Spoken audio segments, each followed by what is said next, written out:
Mga kamano, papasyal tayo saglit sa pet market dito sa Kalumpit, Bulacan. Tuwing Martes nga pala ang pet market dito sa amin. So tara na mga kamano, pumasya na tayo hanggat di pa tayo busy. A few moments later.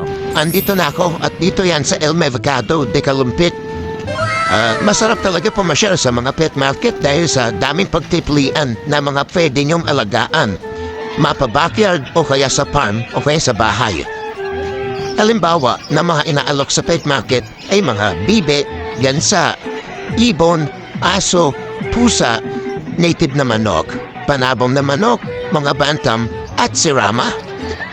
Kung naisin niyo po na pumasyal dito sa aming munting bayan, tuwing Martes po 5 AM nagsisimula na po.